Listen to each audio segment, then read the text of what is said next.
Thank you very much. This is the Voice of Job Seekers Live, and I'm glad to be back with you, bringing you a series of authors and thought leaders as we talk about the future of work. We're talking about the present and future of job search. And my first guest is Scott Beeson, who I've known for a long time. He is a professor at Fairleigh Dickinson University and has been doing that for a lot of years. And of course, he studies the family, marriage, and workplace dynamic. And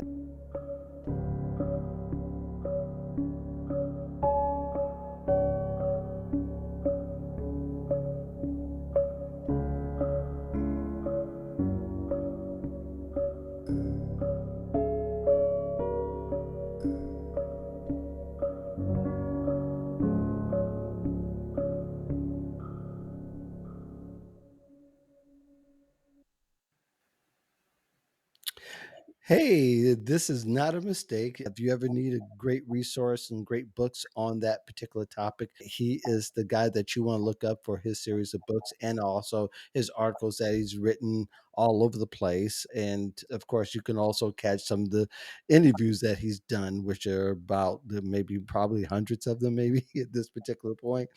But Scott, thank you very much for coming back. Your book, The Whole Person Workplace, Building Better Workplaces Through Work-Life Wellness and Employee Support, is coming out in a couple of weeks. You've been studying this for a long time. I guess as sort of a subtitle to everything else you've been doing throughout the years. Yes. So first off, Mark, great to be here, and this cool new format and everything. I'm excited about. But yes, you're right. So I've been a management professor for a long time. So I've been studying workplaces and organizations. My initial focus was really in work, family, and work life, things like parental leave, workplace flexibility, and then I had kind of like my academic mid-career crisis where I was like, I don't want to write for like 50 other academics in this boring, like, jargony journals. And I'm like, well, who really needs good information about work life issues and work life challenges? And the first was Working Parents. And that was my prior book, The Working Dad Survival Guide, which is, I think, the first time we kind of did a podcast or something together. Right. And now this is for employers. So, how can employers, managers, HR types build better workplaces that work for everybody and help employees in their whole lives, like recognizing that they're not just like, they don't just exist from 9 to 5 and they just don't have a piece of themselves at work. Like they're a whole person. If employers can recognize that, then it opens up like, well, how do we make sure that this whole person who works for me is okay, is well, is not stressed and anxious, and we can maybe help them with some of their responsibilities, priorities, stressors, challenges they face in their lives. Well, that's very interesting. You should say that because we're seeing a trend now where there are some companies that are having returnship programs for those who've been working remote and they've been on pregnancy leave or taking care of a loved one, whatever. They're coming back to the force, and there are companies and there's some large entities that are saying, "Hey, welcome back. Let us help you on board." Is that a good step as far as you're concerned, as far as accepting people and embracing the whole person? Yeah, I think so. I think it's been a horrible 2 years for everybody in so many Sure. ways. One silver lining in this very, very black cloud is that workplaces have begun really experimenting and thinking more creatively about their employees, and including things like returnship programs where, you know, maybe 5 years ago, someone who had a baby or whatever else didn't think they could make it work, right? Between having, growing their family and working at that employer. And what Mhm. a returnship program really says is, you know what, that was our sorry, like that was our fault. Let's bring you back and make sure that you get back onto your career track, and we can give you the support now that perhaps we either chose not to or weren't capable of doing before. And a lot more employers, I think, have gotten the message again over the last 18 months of seeing the living rooms of their employees and their cats and their children walking by, that Sure. that like the employee doesn't cease existing when the workday ends, right? And that how well someone is feeling outside of work impacts work. So I think more smart employers have recognized that Mhm.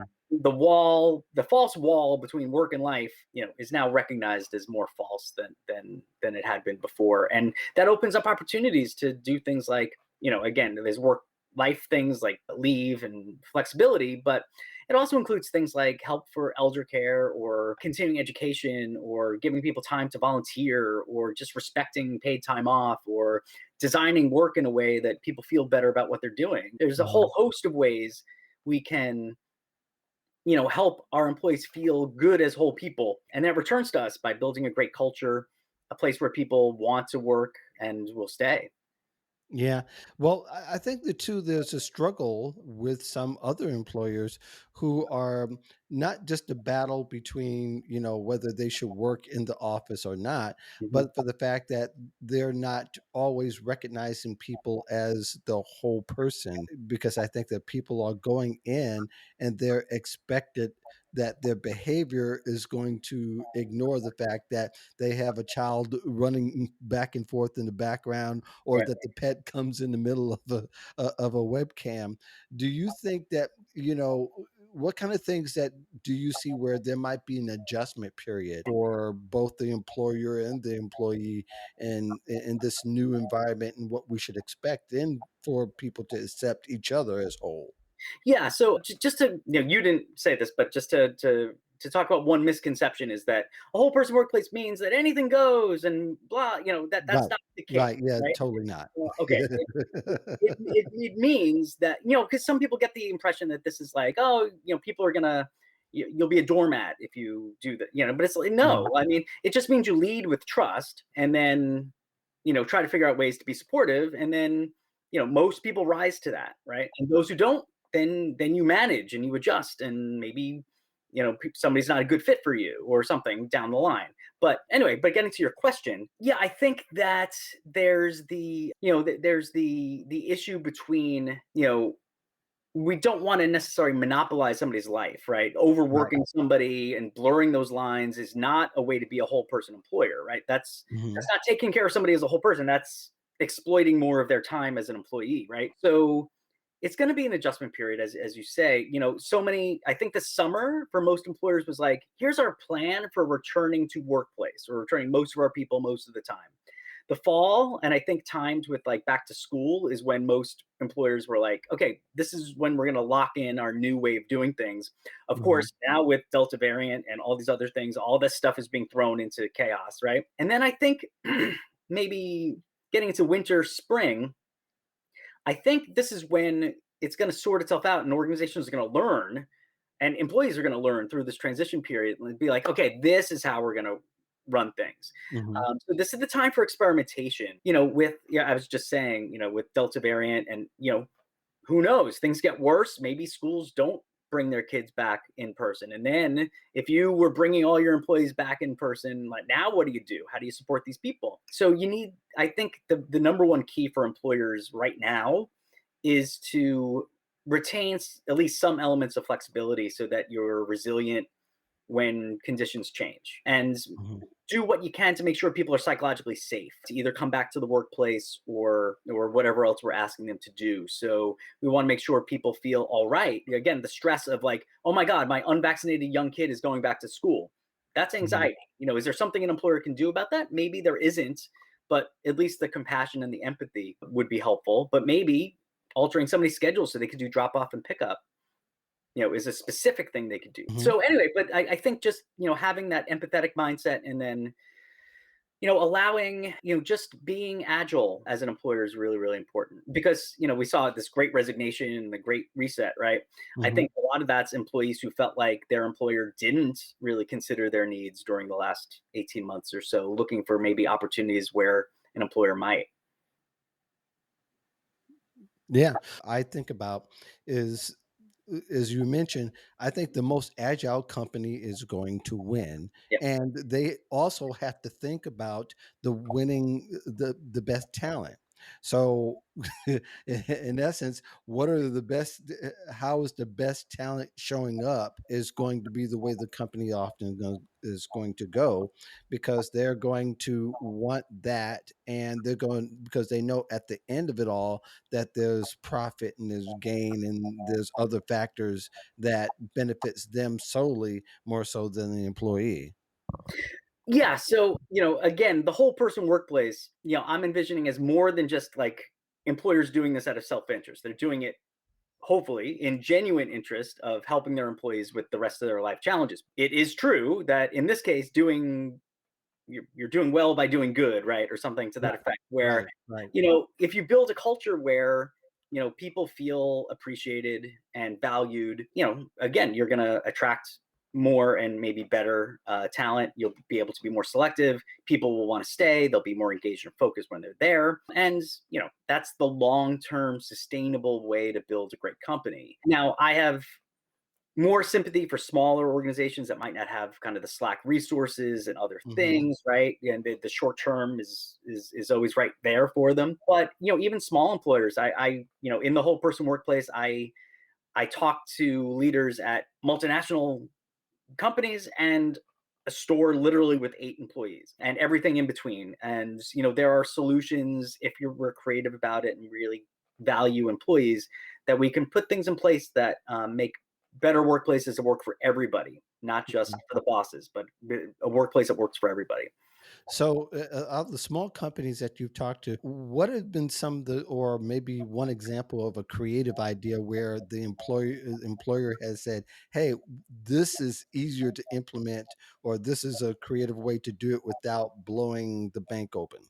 Right. Okay. So one great example. So I think there's 2 locations of this natural food store out in like the Lake Tahoe area in California. Mhm, And one employee was having trouble getting to work, just didn't have like reliable transportation. So the mhm, boss was going to buy a new car and was going to trade in his old one and was going to get like $1,000 from the dealer for it. Instead, he mhm. gave it to this employee. Okay, maybe that's not totally replicable, but like Right, creative, right, right. right? But they gave it to this employee. So now this employee had reliable transportation. The way the person told me, was telling me the story, is like that's 75 cents an hour for a year of this person working for me. And it's, in grocery and retail, turnover's high. It's like, and now this person 5 years later still works there as an assistant manager, is like totally like the pay it forward person. He's been like telling people how great it is to work here because of the consideration his boss gives him. And, you know, ultimately the owner of the company is like, who wouldn't buy that for $1,000? Right. So that's $1,000. And, Mhm. now I don't think we should necessarily just give cars to our employees, right? That's not what I'm saying. But Right. I'm saying we could be more creative about it. When you're a small company, you can get to know the people and figure out solutions that work for each individual person. Bigger companies obviously can have the more widespread policy. There's one other very small employer, a small convenience store in New Hampshire, that during the pandemic, the employees just said, instead of the tip jar for them, they Mhm. rewrote it for the food bank so that, Nice. yeah, and the employees did it themselves, and these are hourly employees not making a lot of money. And the bosses saw this and they were like, you know what? What a wonderful idea. That's so wonderful of you.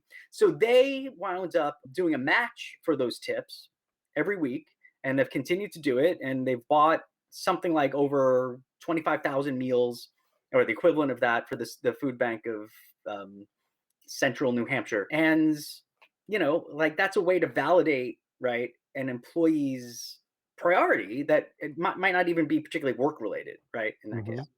So that's just 2 examples from small employers. And of course, the big employers can have like, work from home and, Right. 12 weeks Right. parental leave and, stuff like that.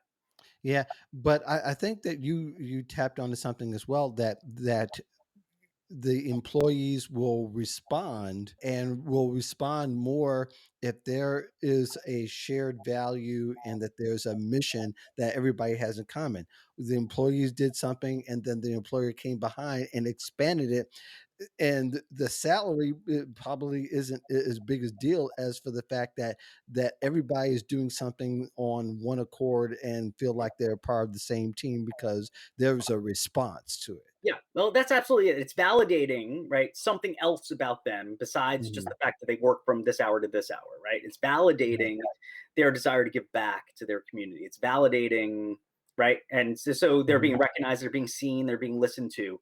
And, what human being, what whole person doesn't want that, right? Right, right, and I find it very interesting that people are not saying money isn't always, or salary increase isn't always something that's going to, because when you have a mission, your day goes faster, and your day becomes purposeful, and then you don't mind investing as an employee into that mission because that's a part of what Yeah. you are, who you are anyway, as the whole person, as opposed to working for a larger company who doesn't really care about what you care about, feeding the homeless, or whether, and maybe they do have a bigger mission, but it's not your mission. So it makes all the difference in the world. Yeah, I think, well, a couple of things there. That one, I think large companies, a lot of them do donation matching, and they give people paid time off to volunteer and Mhm. things like that too. So like even in within that space, larger employees can do some of that, right? Right. Um, and listen, I'm very clear in the book. You have to pay people a livable wage, right? Or else none of this really Right. matters. Because at the baseline, Absolutely. that's Absolutely. literally valuing your employees, right? But beyond that, right, once people get to a certain level of pay, what you want them to do is to not like worry about how much money they're making anymore. And then they could Mhm. focus on the mission, or they could focus on what's important to them, or they could focus on what keeps them motivated and things like that. So it's important. Core, financial stability and core financial benefits and employee benefits are vitally important, even if they're not quite as sexy as, oh, we have ping pong tables and, some of the things we, associate with best employers. I think more important is making sure people have a livable wage, Right. and enough time for life. And then if people have money and time, they can figure out solutions to their own work life challenges, right? Right. So, I think fundamentally that's a baseline thing. And then, all the everything else beyond that goes beyond that. And I profile several companies here, with hourly employees who start them at $18 an hour. Nobody makes less than that, and that's, as you know, more than double the minimum wage. Mhm. Um, and those who extend retirement plans and health insurance even to part-time hourly workers, or extend educational benefits or tuition reimbursement for hourly employees. So there's lots of different ways we can support all types of employees at all different levels. Yeah, I feel even as an employee, and I have to look at it a little bit employee, because people are wondering, how do I find these jobs that are that supposed to where they are? So does it help? And I talked a little bit, I think, from the last hour, that there are some employers that actually do talk about their values. Like you go to Bank America YouTube channel, they talk about working with disability Mhm.